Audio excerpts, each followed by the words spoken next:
ও দুনিয়ার মুসলমান, রুটা যতদিন থাকবে ততদিন বান্দা তোমার দান থাকবে।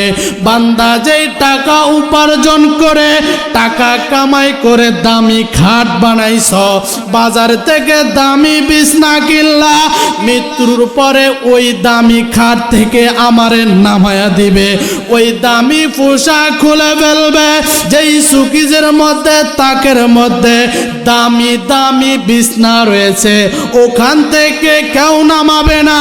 ওই পুরান এক চাদর দিয়া আমাকে ডেকে দেবে।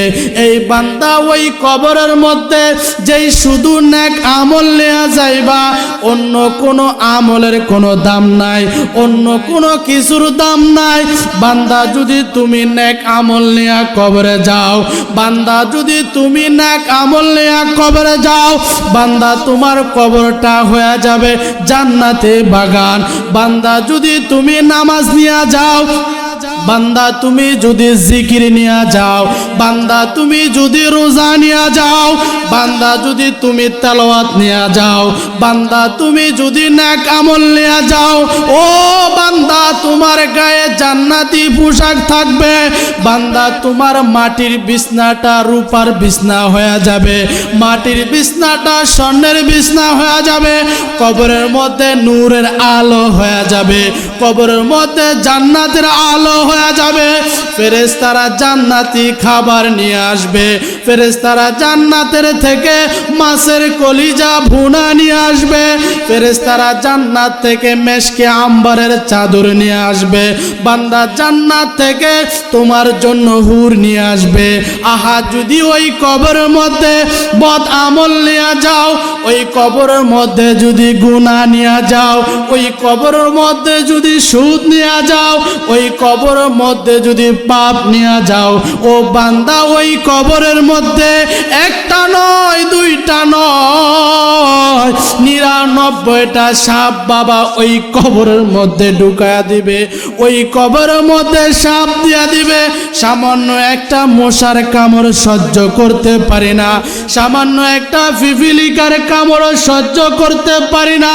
একটা মশার থেকে বাঁচার জন্য মশারি টাঙায় ঘুমায়, একটা মশার থেকে বাঁচার জন্য কয়েল ব্যবহার করি, একটা মশার থেকে বাঁচার জন্য রে বাবা কত না পদার্থ বাংলাদেশে বের হয়ে গেছে। সামান্য একটি ছোট্ট মশা, এই মশা থেকে বাঁচার জন্য না কত কিছু না ব্যবহার করে। কিন্তু বাবা ওই কবর, যেই কবর অন্ধকার কবর, নাই কোনো বাতি, নাই কোনো সাথে, নাই কোনো লাইটের ব্যবস্থা, বান্দা যদি নেক আমল নিয়ে যাও কবর হয়ে যাবে আলো, আর যদি বদ আমল নিয়ে যাও কবরটা হয়ে যাবে অন্ধকার। বান্দারে এই দুনিয়া কিছু না, এই দুনিয়া কিছু না। আজকে যে হাত দিয়ে মানুষকে কষ্ট দিই, যেই চোখ দিয়ে মানুষ, যেই চোখ দিয়ে গুনাহ করে, যেই জবান দিয়ে খারাপ বলি, যে পা দিয়ে হেঁটে হেঁটে পাপের কাজ করে, কিন্তু বাবা আজকে আমি বলি আমার হাত, আমি বলি আমার কান, আমি বলি আমার গাল, আমি বলি আমার পেট, কিন্তু বাবা ওই কিয়ামতের দিন হাসরের ময়দানে এই হাত আমার থাকবে না, এই পা আমার থাকবে না, এই চোখ আমার থাকবে না, এই চোখ আমার থাকবে না।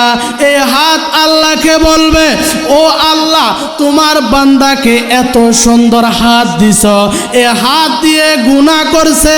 বান্দা সমাজের মধ্যে তাকাইলে দেখা যায়, বান্দা সমাজের মধ্যে তাকাইলে দেখা যায় দুইটা চোখ আছে ঠিক মতো রয়েছে, দুইটা কান আছে ঠিক মতো রয়েছে, জবান আছে কথা বলতে পারে, কিন্তু হাত আল্লাহ তার দুইটার জায়গায় একটা হাতও দেয় নাই। এমন মানুষ আছে না নাই? আল্লাহ রব্বুল আলামিন কোরআনের মধ্যে বলেন, কোন বান্দা তার জবান খুলে একবার সুবহানাল্লাহ বলল, আমার আল্লাহ তাআলা ওই বান্দার জন্য 70,000 ফেরেশতা তার জন্য নাজাতের দোয়া করেন। বলেন সুবহানাল্লাহ। ও দুনিয়ার মুসলমান নবীর উম্মতের দল, আল্লাহ রাব্বুল আলামিন কোরআনের মধ্যে বলে, বান্দারে আমি আল্লাহ বললাম ফাযকুরুনি আযকুরুকুম ওয়াশকুরুলি ওয়ালা তাকফুরুন। বান্দা তুমি আমাকে স্মরণ করো, আমি আল্লাহ। ও গোলাম তোরে আমি আল্লাহ স্মরণ করব।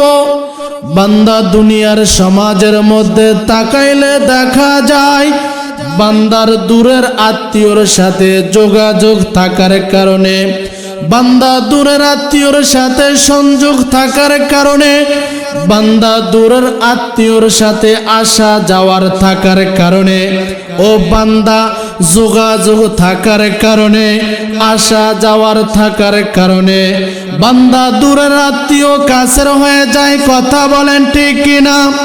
এই বান্দা দূরের আত্মীয় যোগাযোগের মাধ্যমে কাছের হয়ে যায়, আর কিন্তু আপন কাছের ভাই যোগাযোগ না থাকার কারণে, আসা যাওয়ার না থাকার কারণে বান্দা আপন ভাইও দূরে চলে যায়। কথা বলেন ঠিক কিনা? তেমনি ভাবে আমার আল্লাহ কয়, ও গোলাম তুমি আমার সাথে সম্পর্ক রাখো, আমি আল্লাহ তোমার সাথে সম্পর্ক রাখব। বান্দা তুমি আমাকে স্মরণ করো, আমি আল্লাহ তোমাকে স্মরণ করব। আল্লাহ বলেন ফাযকুরুনি আযকুরুকুম ওয়াশকুরুলি ওয়ালা তাকফুরুন। বান্দা তুমি আমাকে স্মরণ করলে আমি আল্লাহ তোমাকে স্মরণ রাখব। ও বান্দা আল্লাহকে স্মরণ করবা কিভাবে? ও দুনিয়ার মুসলমান নবীর উম্মতের দল, দিলের কান লাগায় শোনো, বাবা আমলের নিয়তে শোনো। ও বান্দা একবার দেখো দিলের মধ্যে কথাটা গেঁথে নিতে পারোনি। বান্দা আল্লাহ বলছেন আর আল্লাহকে স্মরণ করা, 5 ওয়াক্ত নামাজ পড়া, বান্দা জোহরের নামাজ পড়া, বান্দা জিকির করা, বান্দা ইবাদত করা। জিকির করার মাধ্যমে আল্লাহকে স্মরণ করা হয়, নামাজ পড়ার মাধ্যমে আল্লাহকে স্মরণ করা হয়, তেলাওয়াতের মাধ্যমে আল্লাহকে স্মরণ করা হয়। আল্লাহ বলে বান্দা তুমি আমার দিকে দৌড়ায় আসবা, তুমি আমার দিকে হেঁটে আসবা, আমি আল্লাহ তোমার জন্য আমার রহমত দৌড়ায় আসবে। ও বান্দা দিলের কান লাগায় শুনো, আমলের নিয়তে শোনো। আমার আল্লাহ তাআলা বলেন, আমার আল্লাহ তাআলা বলেন, এই গোলাম আমি আল্লাহকে পাওয়ার জন্য সরপশন বাজারে যাওয়া লাগবে না, আমি আল্লাহকে পাওয়ার জন্য ভোলা যাওয়া লাগবে না, আমি আল্লাহকে পাওয়ার জন্য বরিশাল যাওয়া লাগবে না, আমি আল্লাহকে পাওয়ার জন্য ঢাকা যাওয়া লাগবে না। এই বান্দা তুই তোর এলাকার যে মসজিদ আছে, এই বান্দা তোর এলাকায় যে বাজার আছে, ওই বান্দা তুই বাজারে যাস না, বান্দা তুই তোর ঘরে বসে থাকিস না, বান্দা তুই তোর মসজিদে গিয়ে বান্দায় সেজদায় পড়তে দেরি আমি আল্লাহ আমার রহমত ছাড়তে দেরি করব না। বলেন সুবহানাল্লাহ। ও দুনিয়ার মুসলমান ইমানদার আল্লাহর গোলাম, আল্লাহ রসুল বলেন, হজরতে আবু বকর, হজরতে আলী, হজরতে ওমর, আল্লাহ রসুল বলেন আমার এক মজলিসের মধ্যে বসা ছিল, আমি যখন জান্নাতের আলোচনা খুশ করি আমি যখন জান্নাতের কথা বলি সাহাবায়ে কেরামদের জবানে হাসি, আমি যখন জাহান্নামের কথা বলি সাহাবায়ে কেরামদের চোখে কান্না চলে আসে। এমনকি সাহাবায়ে কেরামদের চোখ থেকে পানি পড়তে পড়তে জমিনেও পড়ে যায়। ও বান্দা, আল্লাহ রসুলের সাহাবী এশারের নামাজের পরে রে বাবা মসজিদের মধ্যে সেজদায় পড়ে কান্না করতেছেন।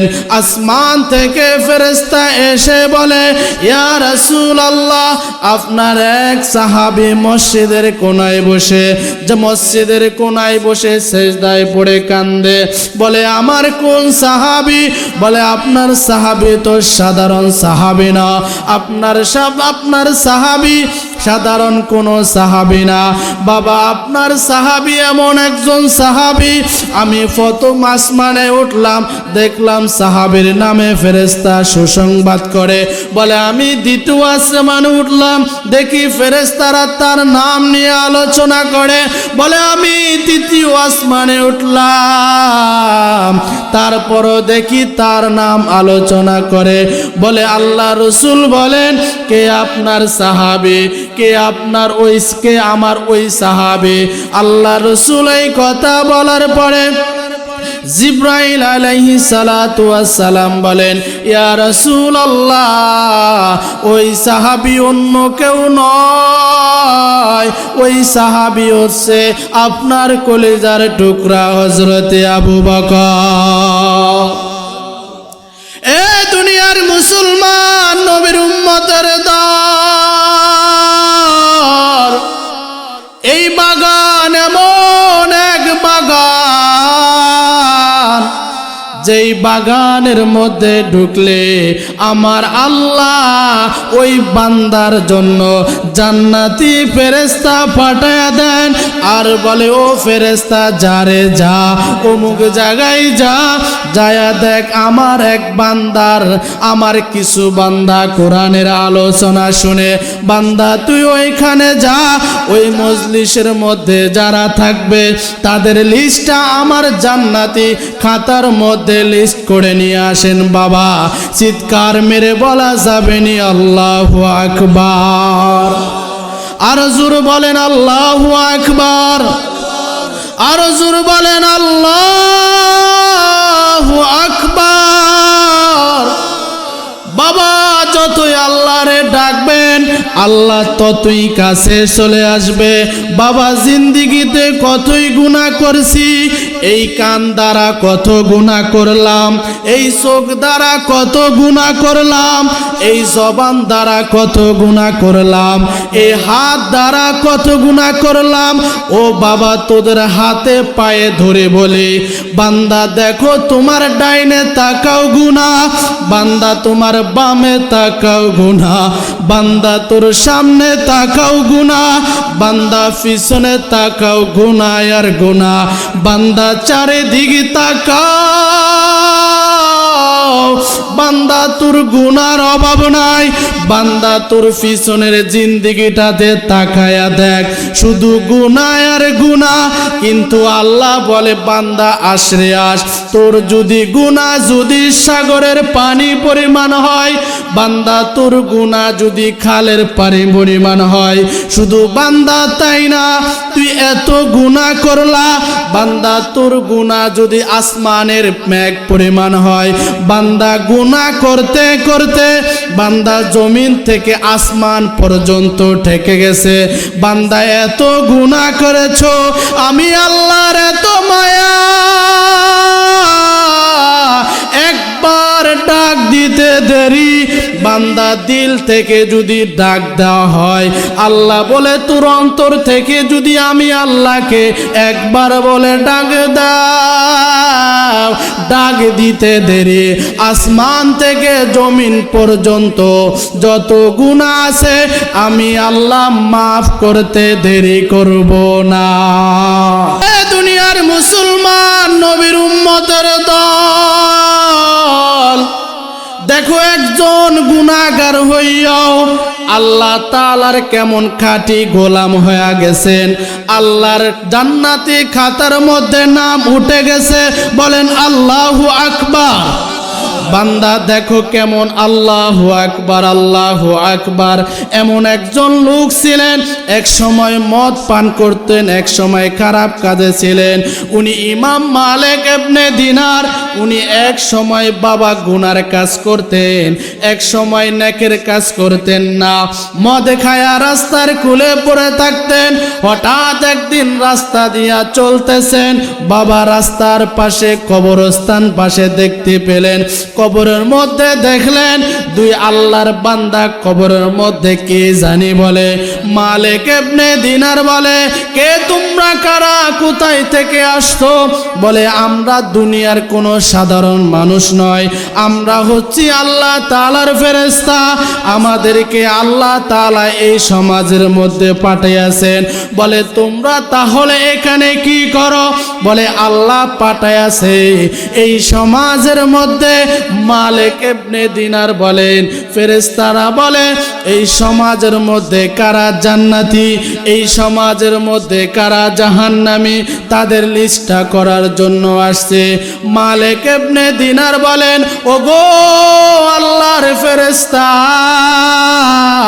তোমাদের জান্নাতি খাতার মধ্যে দেখো মালিক ইবনে দিনার নামে কারো নাম আসেনি। ফেরেশতারা তাদের খাতা দেখতে শুরু করলেন। দেখতে দেখতে খাতা শেষ করে ফেলছে। বাবা মনোযোগ দিয়া শোনো রে বাবা। দেখতে দেখতে খাতা শেষ হয়ে গেছে।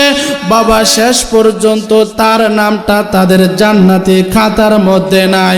মালিক ইবনে দিনার বলেন আহা এমন কি গুনাহ করলাম, ফেরেশতাদের জান্নাতি খাতার মধ্যে আমার নাম নাই। মালিক ইবনে দিনার বলেন আমি চইলা গেলাম মসজিদে, মসজিদে যায় নামাজ বিছায়া আমি সেজদায় পড়ে কান্না করা শুরু করলাম। দুই চোখের পানি ফালাইয়া দিলাম আর আল্লাহকে ডাকলাম ও আল্লাহ আমি বুঝছি আমার নামাজ তুমি কবুল করো নাই, আমি বুঝছি আমার রোজা তুমি কবুল করো নাই, আমি বুঝছি আমার জিকির তুমি কবুল করো নাই, আমি বুঝছি আমার জিকির তুমি কবুল করো নাই, আমার তেলাওয়াত তুমি কবুল করো নাই। আল্লাহ বুঝছি আমি তুমি আমার উপরে নারাজ হয়ে গেছো। তাহলে ফেরেশতাদের জান্নাতের খাতার মধ্যে কেন আমি মালিক নামে তার নামটা নাই? তাৎক্ষণিক ওই দুই ফেরেশতা মালিক ইবনে দিনারের কাছে এসে বলে ও মালিক মাথাটা উঠাও, তোমার আর কান্না করা লাগবে না, তোমার আর চোখের পানি পড়া লাগবে না। মালিক রে আমরা তোমার কাছ থেকে চলে গেলাম আরশে, আল্লাহর কাছে চলে গেলাম। আল্লাহর কাছে একটা খাতা আছে, একটা স্পেশাল খাতা আছে। আমরা খাতাটা দেখতে শুরু করলাম। দেখতি মালিক ইবনে দিনারের নাম আমাদের ফেরেশতাদের জান্নাতি খাতার মধ্যে নাই। মালিক ইবনে দিনারের নাম আল্লাহ তাআলার স্পেশাল জান্নাতি খাতার মধ্যে লেখা আছে। এ দুনিয়ার মুসলমান নবীর উম্মতের দল, ওই মালিক ইবনে দিনার এক সময় খারাপ ছিলেন, মদ পান করে রাস্তার কোলে পড়ে থাকতেন। কোথায় থাকতেন? রাস্তার কোলে পড়ে থাকতেন। মালিক ইবনে দিনার এক সময় গুনার কাজ করতেন। এই মালিক ইবনে দিনার একদিন এইভাবে বয়ান করতেছেন, হঠাৎ তার সামনে এক ইহুদির পাদ্রী চলে আসছে। ইহুদিদের পাদ্রী এসে বলে যে মালিক আমি জানি তুমি, আমি দেখেছি এক সময় তুমি মদ পান করে রাস্তার পাশে শুয়ে থাকতা, আজকে তুমি এই জমানার ইমাম হয়ে গেলা, আল্লাহর ওলি হয়ে গেলা, ওই রাস্তা থেকে এই রাস্তায় কিভাবে আসলা? আমি তোমার থেকে বয়ানের আগে আমার এই প্রশ্নটা তোমার কাছে জানতে চাই। মালিক ইবনে দিনার বলেন একদিন, তাহলে বন্ধু আমার শোনো, একদিন আমি আমার মদের নেশা উঠে গেছে, ওই দিন লাইলাতুল কদর ছিলেন। বলেন কি ছিলেন? লাইলাতুল কদর ছিলেন। বলে আমার সমাজের মানুষ লাইলাতুল কদর পালন করার জন্য, মালিকের কুদরতি পায়ে সেজদা দেওয়ার জন্য সবাই মসজিদে যায়, আর আমি মালিক মদ কেনার জন্য বাজারে চলে যাই। মালিক ইবনে দিনার বাজারে গেলেন, মদ ক্রয় করলেন। আগে যে বাবা ছিল বাবা ওই বাবা যান। মালিক ইবনে দিনার মদ কিনে এনে ক্রয় করে এনে বাড়িতে আসলেন, বাড়িতে নিয়ে আসলেন, আনি টেবিল উপরে রাখছেন। রাখার পরে মালিক চলে গেছে তার বিবি সাহেবের রুমে। যায় দেখতেছে বিবি সাহেব জায়নামাজ বিছায়া সেজদায় পড়ে কান্দে আর বলতেছে, আল্লাহ এই বরকতময় রাতে গুনাহগারদেরকে মাফ করে দাও, আমার স্বামীটাকে আপনি মাফ করে দেন। এইভাবে যখন কান্না করা শুরু করছে, মালিক তার কাছ থেকে বিবি সাহেবের রুম থেকে চলে আসছেন, এসে সামনে আসছেন, মদ খাবে।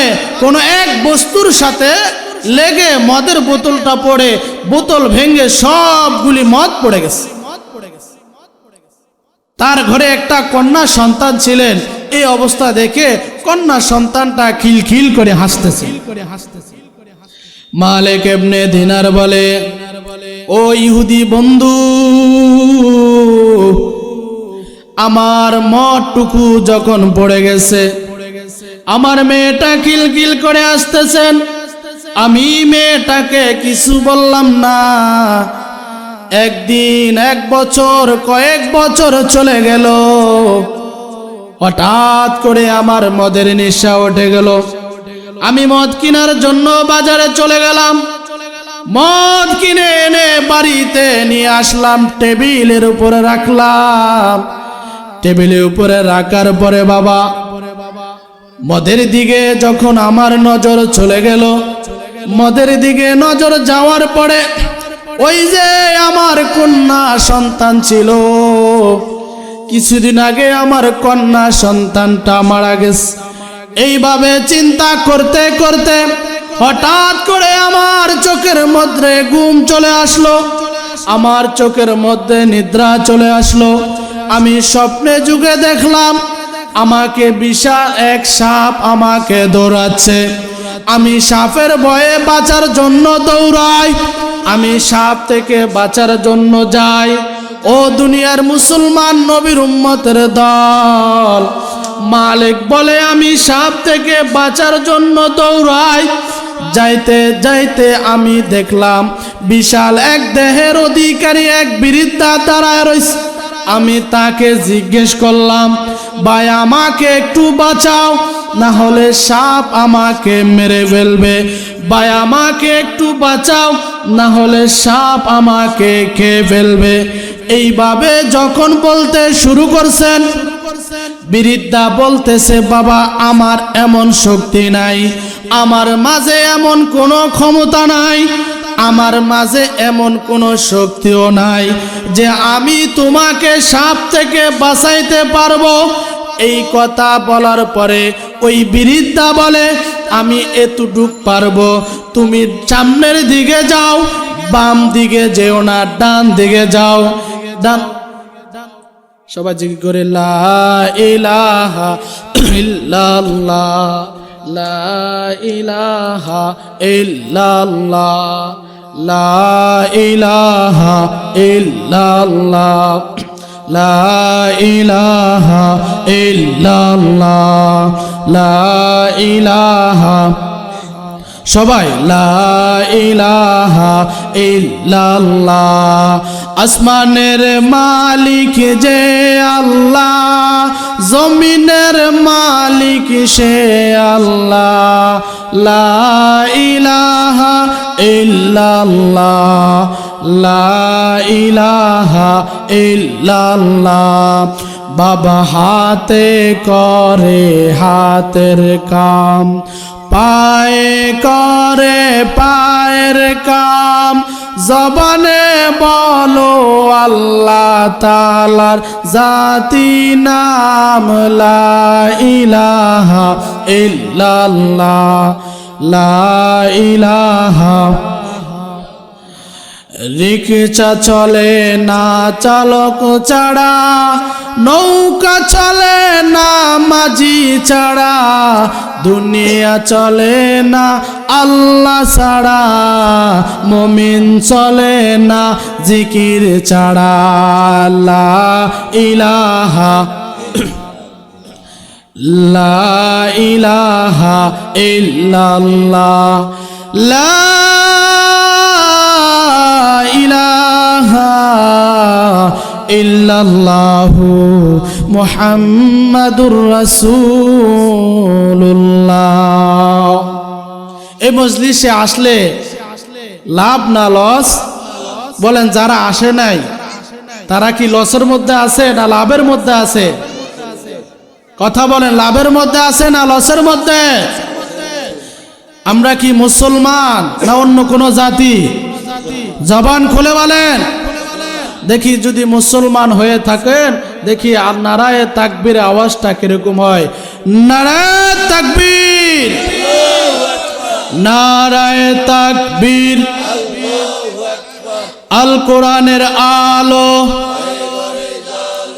নারায়ে তাকবীর, নারায়ে তাকবীর। কোরআন হাদিস যেখানে কোরআন হাদিসের আলোচনা যেখানে, মদ আছে যেখানে, নারায়ে তাকবীর। ভালো লাগছে না খারাপ লাগছে? আল্লাহর নাম যত নিবেন ততই মনের মধ্যে তৃপ্তি আসবে। কথা বলেন ঠিক কিনা?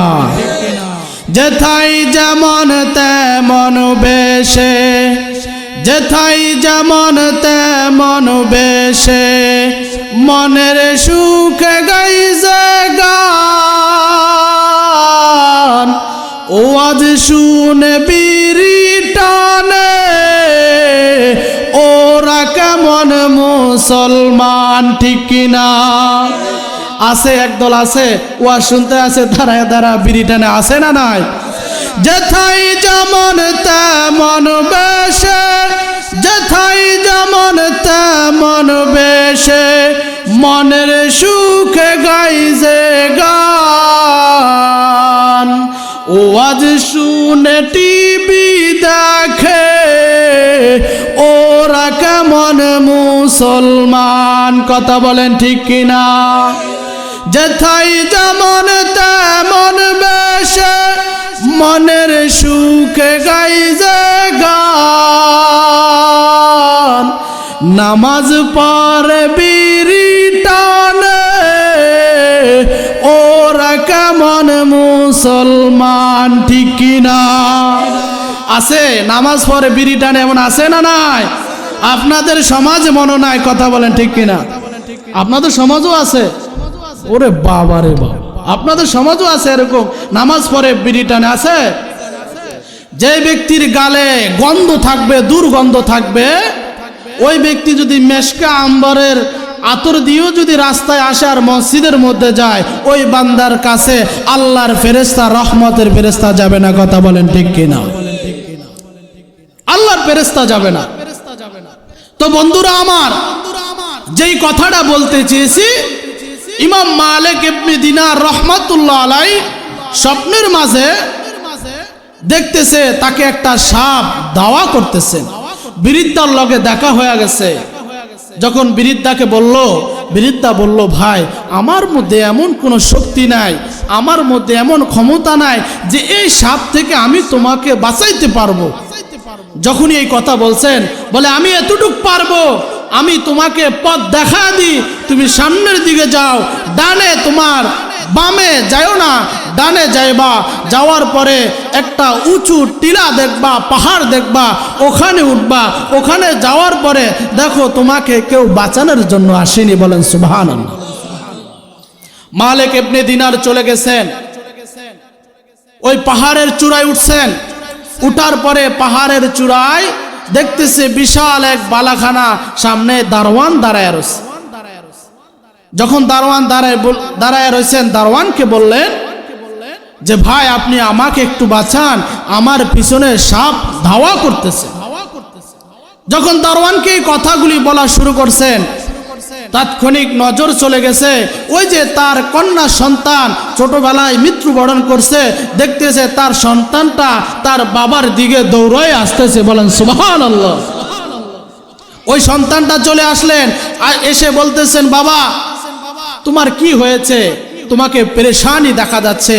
বলে, মা আমার, তুমি কি আমাকে চিনতে পেরেছো? বলে, হ্যাঁ বাবা, আমি তোমাকে চিনতে পেরেছি। বলে, মা দেখো আমার পিছনে একটি সাপ আমাকে ধাওয়া করতেছে, আমাকে একটু বাঁচাও, না হলে আমাকে সাপ মেরে ফেলবে, আমাকে সাপ আগুনের মধ্যে পালায়া দিবে। যখন এই কথাটা বলছেন, ওই মেয়ে সাপের লেজটা ধরে সাপটাকে ফিকে পালায়া দিছেন, সাপটাকে মেরে ফেলছেন। কন্যা সন্তান এসে বলে, বাবা যেই সাপটা ছিল এটা অন্য কোনো সাপ নয়, আর যে বৃদ্ধার সাথে তোমার সাথে সাক্ষাৎ হয়েছে এই বৃদ্ধ অন্য কোনো কেউ নয়, সাপ হচ্ছে তোমার রূহ আর বৃদ্ধ হচ্ছে তোমার আত্মা।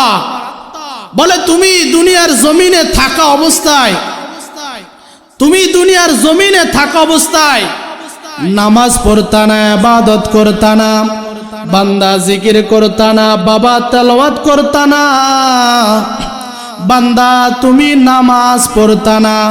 ও বাবা, তুমি নামাজ না পড়ার কারণে বাবা তোমার রূহটা তাজা হয়ে গেছে। বাবা তুমি জিকির না করার কারণে তোমার রূহটা তাজা হয়ে গেছে। বাবা তুমি তেলাওয়াত না করার কারণে ও বাবা তোমার রূহটা তাজা হয়ে গেছে। আর যদি নামাজ না পড়ার কারণে আত্মা দুর্বল হয়ে গেছে, নামাজ না পড়ার কারণে, তেলাওয়াত না করার কারণে তোমার আত্মাটা দুর্বল হয়ে গেছে, গুনাহ এত করছো তোমার রূহটা তাজা হয়ে সাপ আকার হয়ে গেছে। আজকে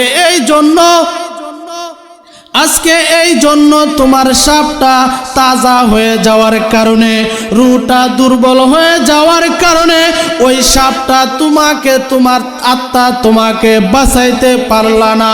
ও দুনিয়ার মুসলমান, মসজিদে আজান হয়, দোকান বন্ধ হয় না, কথা বলেন ঠিক কিনা?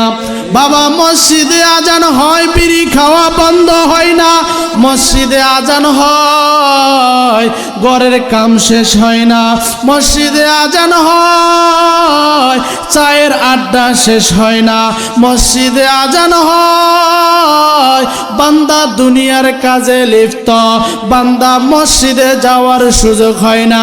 এমন মুসলমান আপনাদের সমাজে আছে না নাই? আপনি নামাজ পড়েন বা না পড়েন, বলেন মৃত্যুবরণ করা লাগবে কি লাগবে না? মৃত্যুবরণ করা লাগবেই আপনার, কারণ আল্লাহ তাআলা কোরআনের মধ্যে জানায়া দিয়েছেন, আল্লাযী খলাকাল মাউতা ওয়াল হায়াতা লিয়াবলুয়াকুম আইয়ুকুম আহসানু আমালা। বলেন আল্লাহু আকবার। আল্লাহ বলেন যে আমি বান্দাকে দুনিয়ার জমিনে সৃষ্টি করার আগে, দুনিয়ার জমিনে ফাটাবার আগে আমি বান্দার আগে মৃত্যুকে নির্ধারণ করেছি, তারপরে হায়াত দিয়ে দুনিয়ার জমিনের মধ্যে পাঠিয়েছি। এখন বলেন আল্লাহ আগে মৃত্যুকে নির্ধারণ করেছে। কি কি নির্ধারণ করেছে? মৃত্যুকে নির্ধারণ করেছে। এজন্য আপনি সমাজের মধ্যে আপনি সফল হন আর বিফল হন, গরিব হন আর ধনী হন, বড় লোক হন আর ফকির হন, রিক্সা চালক হন আর বিমানের পাইলট হন, যখন নির্ধারিত সময় যখন আপনার শেষ হয়ে যাবে, আজরাইলের থাবা থেকে বাঁচাবার শক্তি এই জমিনের মধ্যে নাই। কথা বলেন ঠিক কিনা? আল্লাহ কুরআনের মধ্যে বলছেন। এই জন্য আল্লাহ এক আয়াতের মধ্যে বলেন, কুল্লু নাফসিন যায়িকাতুল মাউত। বান্দা নারী হোক আর পুরুষ হোক, মুসলিম হোক আর অমুসলিম হোক, আস্তিক হোক আর নাস্তিক হোক, সময় যেদিন শেষ হয়ে যাবে সবাইকে মৃত্যুবরণ করাই লাগবে। কথা বলেন ঠিক কিনা? মৃত্যুবরণ সবাইরই করতে হবে। এখন আপনার হিসাব আপনি বুঝিয়ে নিতে হবে। কথা বলেন ঠিক কিনা? কারণ হযরতে আবু বকর খলিফাতুল মুসলিমিন, হযরতে আবু বকর তার কন্যা আয়েশা রাদিয়াল্লাহু তাআলা আনহার কাছে গিয়ে 3 টুকরা কাফনের কাপড় দিলেন। কয় টুকরা? বাবা 3 টুকরা কাফনের কাপড় আয়েশাকে দিয়ে বলতেছে, মা আমার যেদিন ইন্তেকাল হয়ে যাবে, আমার যেদিন মৃত্যু হয়ে যাবে, ও মা এই 3 টুকরা কাপড় দিয়ে আমাকে মাটি দিয়া দিবা। আয়েশা রাদিয়াল্লাহু তাআলা 3 টুকরো কাপড়ের দিকে নজর করে দেখে, দুইটাই পুরাতন, একটা কোন রকম মোটামুটি ভালো আছে। আয়েশা বলতেছে, বাবা আমাদের কি এমন কোনো সামর্থ্য হবে না, আমাদের কি এমন কোনো সামর্থ্য হবে না যে 3 টুকরো কাপড় কেনার মতো কি আমাদের সামর্থ্য হবে না? খলিফাতুল মুসলিমিন হযরতে আবু বকর বলে, মাগো মৃত্যুর পরে ইন্তেকাল হয়ে যাওয়ার পরে যেই কবরের মধ্যে রাখবে, এই কবরের মধ্যে ভালো কাপড়ের কোনো দাম নাই, ভালো কাপড়েরও কোনো দাম নাই, এই কবরের মধ্যে কোনো ভালো পোশাকের কোনো দাম নাই। আল্লাহ রসুল বলেন, বান্দার মৃত্যু হয়ে যাওয়ার পরে বান্দার সাথে 3টা জিনিস যায়। বান্দার মৃত্যুর পরে বান্দার সাথে বান্দার সম্পদ যায়, মৃত্যুর পরে বান্দার কবর পর্যন্ত বান্দার আত্মীয় স্বজন যায়, আর চাই তার নেক আমল হোক, আর চাই তার বদ আমল হোক, এই 3টা জিনিস বান্দার কবর পর্যন্ত যায়। বান্দাকে কবরের মধ্যে রাখার পরে, বান্দাকে কবরের মধ্যে দেওয়ার পরে, বান্দাকে মাটি চাপা দেওয়ার পরে ওই বান্দার কাছ থেকে তার সম্পদ চলে আসে, তার বিবি সাহেব চলে আসে।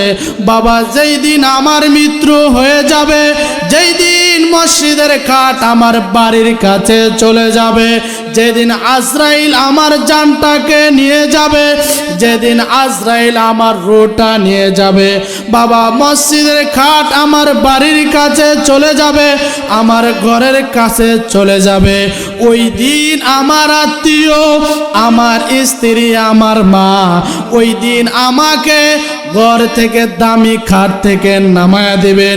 আমার মা আমার কাছে ডরে আসবে না। ওই দিন যদি যেই বিবির জন্য নামাজ না পড়ে কামাই করেছে, বিবির জন্য টাকা উপার্জন করেছি, বিবির জন্য কত না কিছু কেনাকাটা করেছি, বিবি স্বামীরে সারা ঘুমাইতো না, বিবি স্বামীরে সারা খাইতো না, যেই দিন আমার ইন্তেকাল হয়ে যাবে, যেই দিন আমার মৃত্যুটা হয়ে যাবে, ওই দিন রাত্রে বিবি আমার কাছে থাকবে না। বলে আমার ভয় লাগে, কথা বলেন ঠিক কিনা? যেই সন্তানের জন্য হালাল কামাই করেছি, যেই সন্তানের জন্য হারাম কামাইও করেছি, যেই সন্তানের জন্য সুদের পেট টাকা লাগাইছি, যেই সন্তানের জন্য নামাজ বাদ দিয়া কৃষি কাজ করেছে, যেই সন্তানের জন্য জামাতে না যায়া টাকা উপার্জন করেছে, যেদিন আমার আজরাইল আমার রূহটা নিয়ে যাবে, ওই দিন আমার সন্তান আমার কাছে আসবে না। বলে আমি বাবার কাছে যাব না, বলে আমি বাবার কাছে থাকবো না, কারণ বাবার কাছে গেলে আমার ভয় লাগে। ও দুনিয়ার মুসলমান, রূহটা যতদিন থাকবে ততদিন বান্দা তোমার দান থাকবে। বান্দা যেই টাকা উপার্জন করে, টাকা কামাই করে দামি খাট বানাইছ, বাজার থেকে দামি বিছনা কিনলা, মৃত্যুর পরে ওই দামি খাট থেকে আমারে নামায়া দিবে, ওই দামি পোশাক খুলে ফেলবে, ওই পোশাক থেকে আমার দামি পোশাক খুলে ফেলবে, ওই যেই সুকিজের মধ্যে যেই সুকিজের মধ্যে তাকের মধ্যে দামি দামি বিছনা রয়েছে, ওখান থেকে কেউ নামাবে না। ওই পুরান এক চাদর দিয়া আমাকে ডেকে দেবে। এই বান্দা ওই কবরের মধ্যে যেই শুধু নেক আমল নেওয়া যাইবা, অন্য কোনো আমলের কোনো দাম নাই, অন্য কোনো কিছুর দাম নাই। বান্দা যদি তুমি নেক আমল নেয়া কবরে যাও, বান্দা যদি তুমি নেক আমল নেয়া কবরে যাও, বান্দা তোমার কবরটা হয়ে যাবে জান্নাতে বাগান। বান্দা যদি তুমি নামাজ নিয়ে যাও, বান্দা তুমি যদি জিকির নিয়ে যাও, বান্দা তুমি যদি রোজা নিয়ে যাও, বান্দা যদি তুমি তেলাওয়াত নিয়ে যাও, বান্দা তুমি যদি নেক আমল নিয়ে যাও, ও বান্দা তোমার গায়ে জান্নাতি পোশাক থাকবে। বান্দা তোমার মাটির বিছনাটা রূপার বিছনা হয়ে যাবে, মাটির বিছনাটা স্বর্ণের বিছনা হয়ে যাবে। কবরের মধ্যে নূরের আলো হয়ে যাবে, কবরের মধ্যে জান্নাতের আলো হয়ে যাবে। ফেরেশতারা জান্নাতি খাবার নিয়ে আসবে, ফেরেশতারা জান্নাতের থেকে মাছের কলিজা ভুনা নিয়ে আসবে, ফেরেশতারা জান্নাত থেকে মেশকে আম্বারের চাদর নিয়ে আসবে। বান্দা জান্নাত থেকে তোমার জন্য হুর নিয়ে আসবে। আহা, যদি ওই কবরের মধ্যে বদ আমল নিয়ে যাও, ওই কবরের মধ্যে যদি গুনাহ নিয়ে যাও, ওই কবরের মধ্যে যদি সুদ নিয়ে যাও, ওই কবরের মধ্যে যদি পাপ নিয়ে যাও, ও বান্দা ওই কবরের মধ্যে একটা নয় দুইটা নয় 99টা সাপ বাবা ওই কবরের মধ্যে ঢুকায়া দিবে। ওই কবরের মধ্যে সাপ দিয়া দিবে। সামান্য একটা মশার কামড় সহ্য করতে পারি না, সামান্য একটা পিপিলিকার কামড় সহ্য করতে পারি না। একটা মশার থেকে বাঁচার জন্য মশারি টাঙায় ঘুমায়, একটা মশার থেকে বাঁচার জন্য কয়েল ব্যবহার করি, একটা মশার থেকে বাঁচার জন্য রে বাবা কত না পদার্থ বাংলাদেশে বের হয়ে গেছে। সামান্য একটি ছোট্ট মশা, এই মশা থেকে বাঁচার জন্য না কত কিছু না ব্যবহার করে। কিন্তু বাবা ওই কবর, যেই কবর অন্ধকার কবর, নাই কোনো বাতি, নাই কোনো সাথে, নাই কোনো লাইটের ব্যবস্থা। বান্দা যদি নেক আমল নিয়ে যাও কবর হয়ে যাবে আলো, আর যদি বদ আমল নিয়ে যাও কবরটা হয়ে যাবে অন্ধকার। বান্দারে এই দুনিয়া কিছু না, এই দুনিয়া কিছু না। আজকে যে হাত দিয়ে মানুষকে কষ্ট দিই, যেই চোখ দিয়ে মানুষ, যেই চোখ দিয়ে গুনাহ করি, যেই জবান দিয়ে খারাপ বলি, যে পা দিয়ে হেঁটে হেঁটে পাপের কাজ করে, কিন্তু বাবা আজকে আমি বলি আমার হাত, আমি বলি আমার কান, আমি বলি আমার গাল, আমি বলি আমার পেট, কিন্তু বাবা ওই কিয়ামতের দিন হাসরের ময়দানে এই হাত আমার থাকবে না, এই পা আমার থাকবে না, এই চোখ আমার থাকবে না, এই চোখ আমার থাকবে না। এই হাত আল্লাহকে বলবে, ও আল্লাহ তোমার বান্দাকে এত সুন্দর হাত দিছ, এই হাত দিয়ে গুনাহ করছে। বান্দা সমাজের মধ্যে তাকাইলে দেখা যায়, বান্দা সমাজের মধ্যে তাকাইলে দেখা যায় দুইটা চোখ আছে ঠিক মতো রয়েছে, দুইটা কান আছে ঠিক মতো রয়েছে, জবান আছে কথা বলতে পারে, কিন্তু হাত আল্লাহ তার দুইটার জায়গায় একটা হাতও দেয় নাই। এমন মানুষ আছে না নাই? এমন মানুষ আছে। কারণ আজকে আমার হাত বলি, আমার পা বলি, বলি কি বলি না, কিন্তু এগুলো আমার না। ওই কিয়ামতের দিন হাসরের ময়দানে এই হাত, এই চোখ, এই পা আমার বিরুদ্ধে সাক্ষী দিবে। কথা বলেন ঠিক কিনা? এই জন্য ওই কবরে যাওয়া লাগবে কি লাগবে না? সাদা কাপন আমার আপন, যেদিন লেগে যায়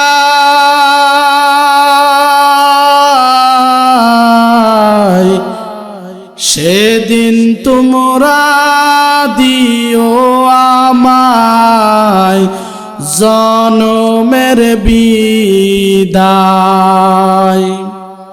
সাদা কাপন আমার আপন যেদিন লেগে যায়,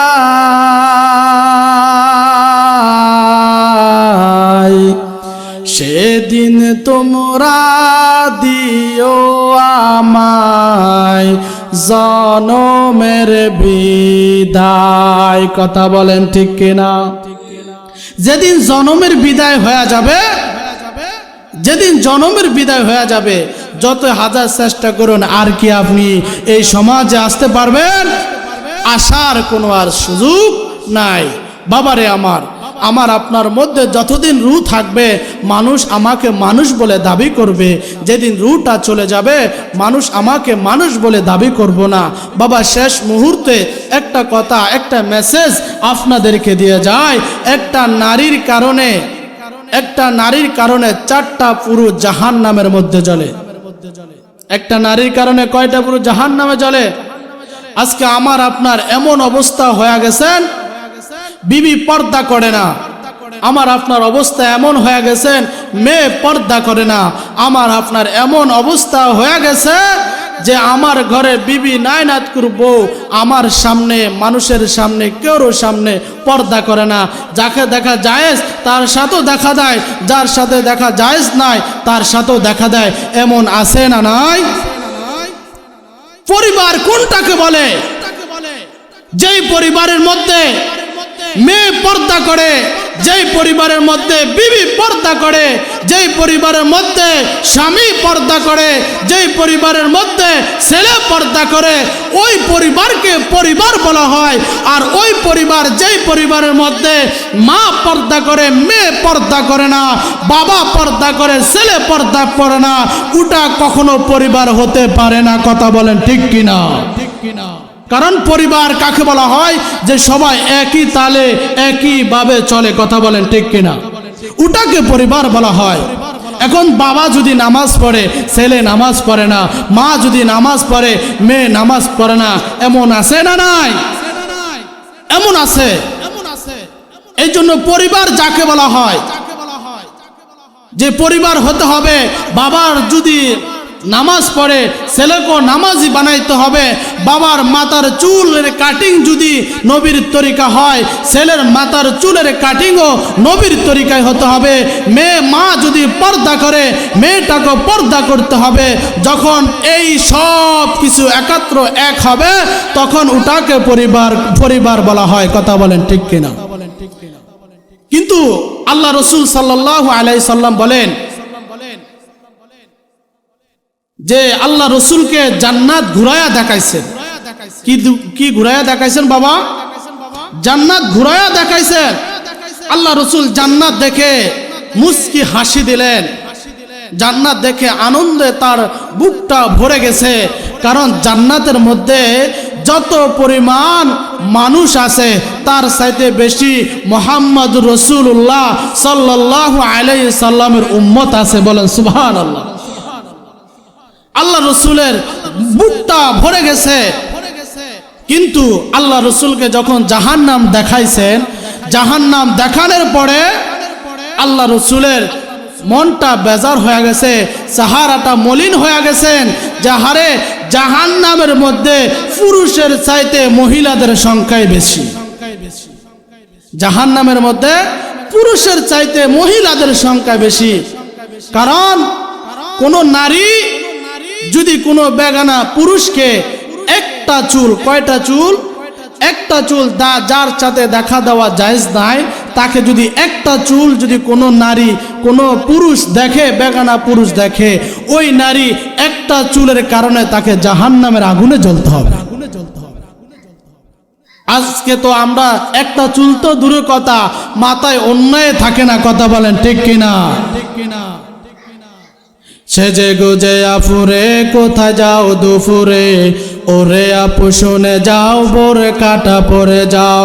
বলবো নি? সেজে গুজে আফুরে কোথায় যাও দুপুরে, ওরে সাইন। কিন্তু বাড়িতে যাইলে যদি মাথারা কিছু কয়, এটার দায় আপনারা। কথা বলেন ঠিক কিনা? হুজুর যেন কিছু না কইতে পারে, ঠিক আছে না ইনশাআল্লাহ? এটা যে পিঠা পাড়া দিলে আপনারা সামাল দিন, আমার উপরে যেন চাপ না আসে, কথা বলেন ঠিক কিনা? সেজে গুজে আফুরে কোথায় যাও দুপুরে, ওরে আফু শুনে যাও পরে কাটা পরে যাও।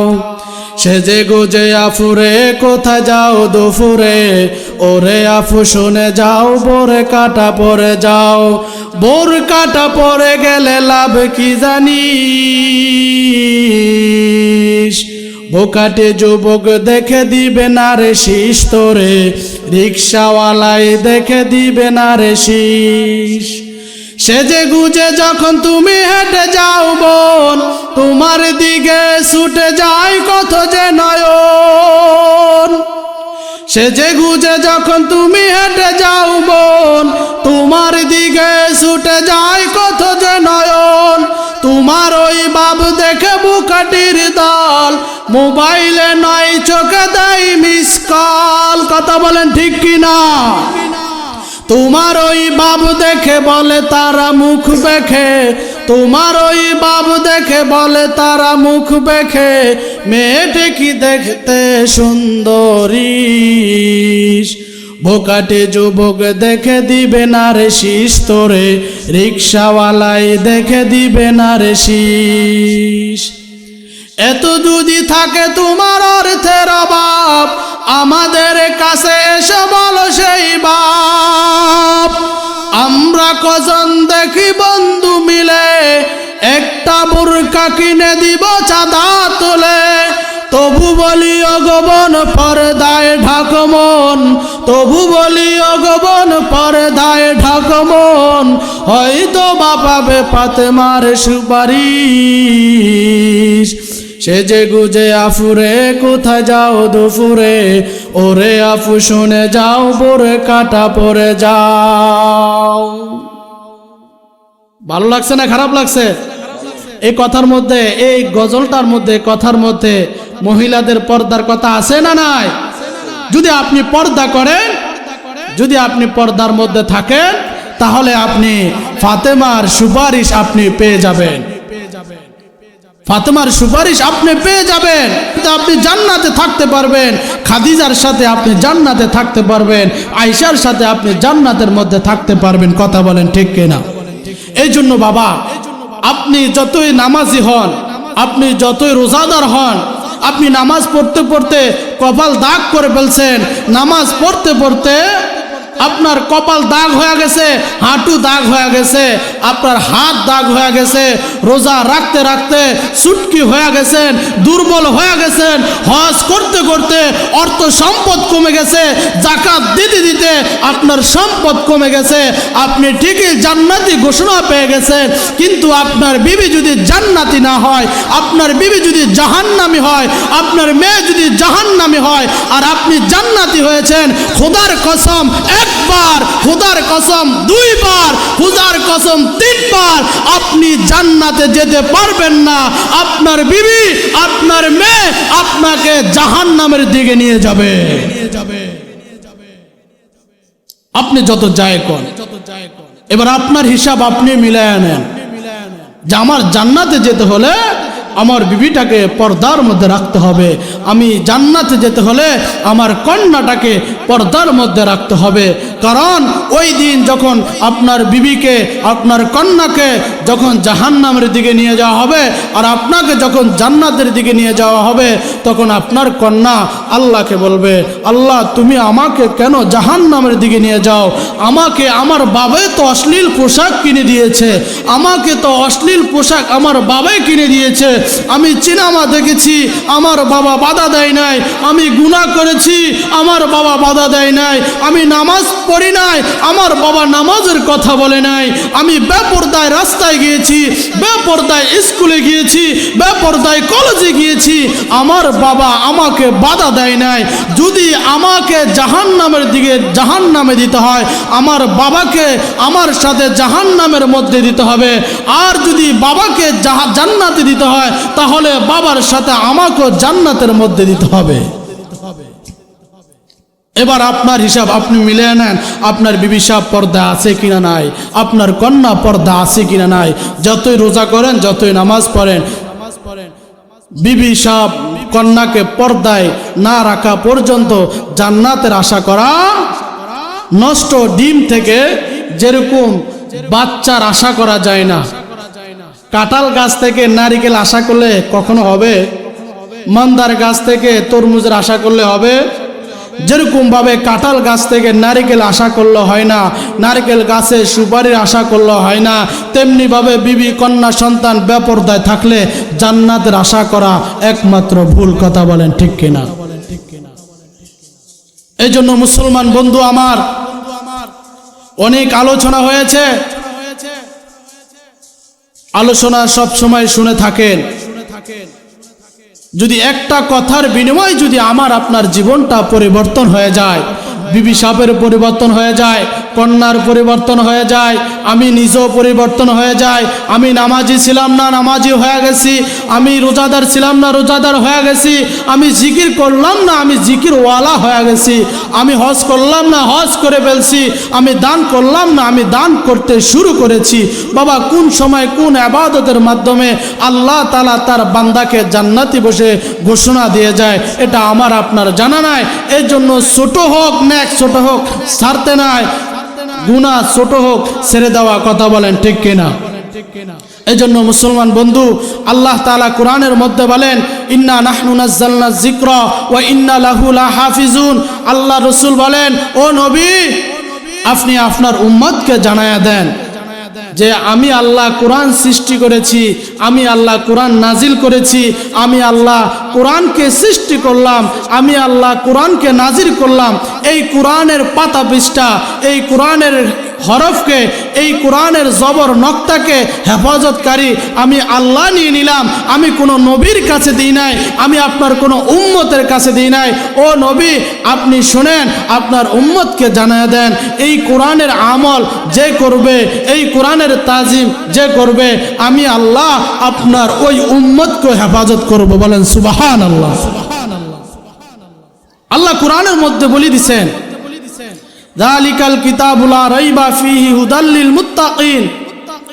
কারণ এই কোরআনের মধ্যে কোনো ভুল নাই, এই কোরআনের মধ্যে কোনো ভুল নাই, বরং যারা ভুল বের করার জন্য বিভিন্নভাবে গবেষণা করেছে তারা ওই ইহুদিদের কাতার থেকে মুসলমানের কাতারে চলে আসছে। বলেন আল্লাহু আকবার।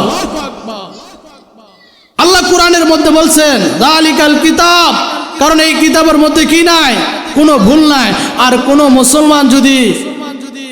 মুসলমান যদি সন্দেহ করে, ওই বান্দা তার জায়গায় থাকবে, কিন্তু তার ঈমান তার জায়গায় থাকবে না। এই জন্য সন্দেহ করা যাবে না। আজকে আমার আপনার সমাজের মধ্যে এমন নাস্তিক বের হয়ে গেছে, এমন মুদ্দার বের হয়ে গেছে, যে আল্লাহ আসমান বানাইছে, যে আল্লাহ জমিন বানাইছে, যে আল্লাহ তোমাকে বানাইছে, যে আল্লাহ আমাকে বানাইছে, ওই আল্লাহর বিরুদ্ধে কথা বলে। কথা বলেন ঠিক কিনা?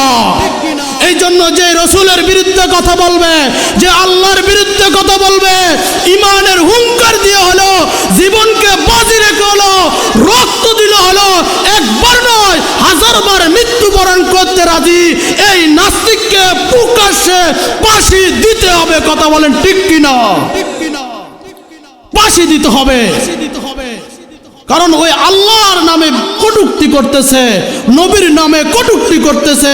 এই জন্য যারা নবীর নামে কটূক্তি করে, ইসলামের নামে কটূক্তি করে, যদি আমার জীবন দিতে হয়, যদি আমার রক্ত দিতে হয়, আমি রক্ত দিতে রাজি আছি। আমার বিবি সাহেবকে বিধবা করতে রাজি আছি, আমার মাকে এতিম করতে রাজি আছি, আমার বাবাকে এতিম করতে রাজি আছি, আমার ভাইকে ভাই হারা করতে রাজি আছি, বন্ধুকে বন্ধু হারা করতে রাজি আছি। তারপর এই নাস্তিককে দুনিয়ার জমিন থেকে বিদায় করা আমার আপনার ইমানের দায়িত্ব। কথা বলেন ঠিক কিনা? আল্লাহ রে ডাকে রে বান্দা, আল্লাহ রে ডাক, আল্লাহ রে ডাকে রে বান্দা, আল্লাহ রে ডাক, ডাকার মতো ডাকলে তারে কলব হইবে পাক। আল্লাহ রে ডাকে রে বান্দা, আল্লাহ রে ডাক, ডাকার মতো ডাকলে তারে কলব হইবে পাক। কথা বলেন ঠিক কিনা? যখন তোমার কেউ ছিল না তখন ছিলেন তিনি, যখন তোমার সব হয়েছে পর হয়েছেন তিনি। কথা বলেন ঠিক কিনা? যখন আমার কিছুই ছিল না তখন কে ছিলেন? আর যখনই আল্লাহ আমার সম্পদ দিছেন, অর্থ সম্পদ দিছেন, তখনই আমি আল্লাহকে ভুলে গেছি। আছে না নাই? এই জন্য মুসলমান বন্ধু, আল্লাহ রব্বুল আলামিন কোরআনের মধ্যে বলছেন যে বান্দা তুমি ইবাদত করো, জিকির করো, নামাজ করো, যা করো, আল্লাহ বলছেন ইয়া আইয়ুহাল্লাযীনা আমানুস্তাঈনু বিস-সাবরি ওয়াস-সালাত, তুমি নামাজ আদায় করো, ধৈর্য ধারণ করো, সবর করো, দেখবা আমি আল্লাহ তাআলা তোমার জন্য ভালো কিছু রেখেছি। কথা বলেন ঠিক কিনা? এই জন্য আপনাদের সামনে প্রধান বক্তা আজকের হাফেজ কারি মাওলানা হাসিব বিন মোহাম্মদ, খতিব বাইতুল আমান জামে মসজিদ নরসিংদী মাগুরা, অনেক দূর থেকে সফর করে আপনাদের মাঝে আসছেন, আপনাদের মাঝে আলোচনা করবেন। বলেন ঘরে কেউ যদি বাড়িতে মেহমান যায় আর ঘরওয়ালা যদি ঘর থুয়ে আরেক বাসায় যায় বয়া থাকে, বলেন ওই মেহমানের গুরুত্ব থাকবে? ওই মেহমানের গুরুত্ব থাকবে না। এর জন্য বহু দূর থেকে আসছে। এর জন্য এখনও যারা বাড়িতে আছেন, দোকানের কাছে আসছেন, আপনারা মেহেরবানি করে এশারে নামাজের পরপরই এই প্যান্ডেলের মধ্যে চলে আসবেন। আর আমরা এখানে যারা উপস্থিত আছি শেষ পর্যন্ত কারা কারা থাকবেন না দুই হাত তোলেন। আমি বলছি কি সবাই থাকবেন তো ইনশাআল্লাহ? তাই এবার দুই হাত তুলে দেখান কারা কারা থাকবেন না। আল্লাহু আকবার। এটাই সচেতন হতে হবে, কারণ কোরআনে আলোচনা সচেতন না হলে, আমি পড়ার সময় সব জায়গায় এই কথাটা বলে থাকি, জামাই গেছে শ্বশুর বাড়ি বেড়াইতে, কোথায় গেছে? আর কথা কোনা কই গেছে? মনে হয় আপনারা অনেক বিরক্ত হয়ে যাচ্ছেন। জামাই কই গেছে? শ্বশুর বাড়িতে আসার সময় ফিডালারা হাওড়িয়ে বানাই দিছে, বানাই দেওয়ার পরে মেয়েটারে বিদায় দিবে। দেওয়ার সময় শাশুড়ি বলে আরে যে বাবা, মেয়েটাকে তো দীর্ঘদিন আমরা লালন পালন করেছি, বিয়ার উপযুক্ত করেছি, শিক্ষা দীক্ষা আমরা শিখিয়েছি, এখন তোমরা তোমাদের বাড়িতে চলে যাবে। আজ আমাদের কাছে ছিল, ধরো আমি তোমার হাতে উঠায় দিলাম, আমার মেয়েটাকে তুমি কষ্ট দিবা না, মেয়েটাকে দেখে শুনে রাখবা, মেয়েটাকে ভালোভাবে রাখবা। ওই জামাই বলে কি, বলে আরে আম্মা আপনি কোনো টেনশনই করবেন না, আপনার মেয়ে মানে আমার নিজের মাইয়া। বলে কি, আপনার মেয়ে মানে আমার নিজেরই মেয়ে। বলেন জামার কথাটা কি ঠিক হয়েছে? জামার কথা ঠিক হয় নাই। এই জন্য আপনাদের অবস্থা এরকম হয়েছে, হুজুর আপনি যা কন কন, আমরা হাত তুলছি। এই জন্য আমরা শেষ পর্যন্ত থাকবো তো ইনশাআল্লাহ। এবার দুই হাত তুলে আল্লাহকে দেখান, আমরা শেষ পর্যন্ত সবাই থাকবো। নারায়ে তাকবীর, নারায়ে তাকবীর। আল কোরআনের আলো, আল হাদিসের আলো, নারায়ে তাকবীর, নারায়ে তাকবীর।